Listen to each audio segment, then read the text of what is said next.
14/9/2024 रेख अपराह्न प्राय 2:30 समय ये हत्याकांड घटी छेलियापड़ा ओभरब्रिज पाखर जोटा कि सदर थाना अनुगुल सदर थाना आसुची घटना पर तांकर भाई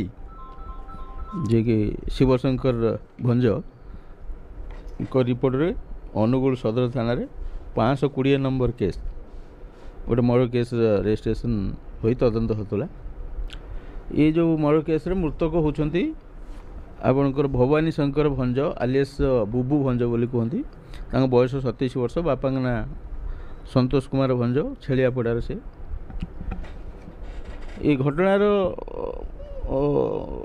जो पृष्ठभूमि है बर्तमान आरटीओ ऑफिस रु आमर जाउची गड़संतरी को जो बाईपास कंस्ट्रक्शन काम चलती रास्ता का से जो डस्ट पका होची से छोट छोट लुहा गुंड रोची लुहा खंड रोची तो कलेक्ट करिकी लोक मैंने कबाड़िया को देकी पैसा पाती डिसीज भी कलेक्ट करते आक्यूज मैंने भी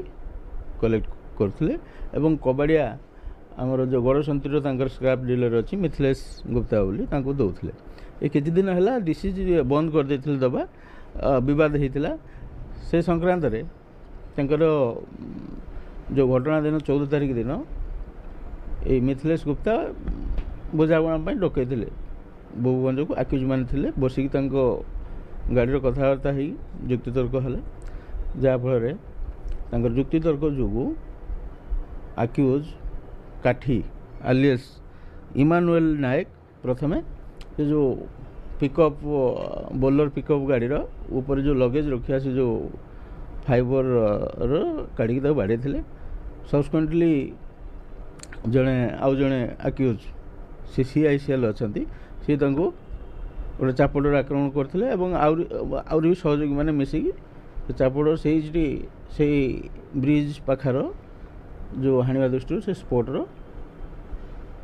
मृत्युवरण करते या घटना पर सांगे रजिस्ट्रेशन है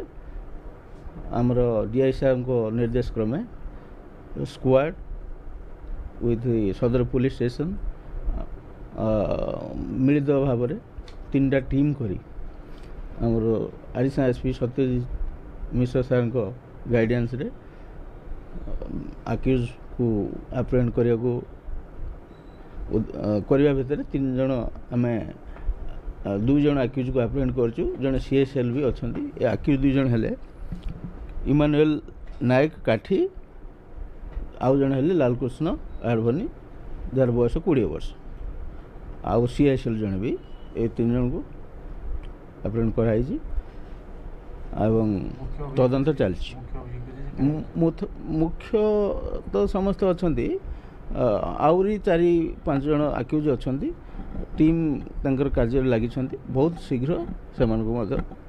धरा।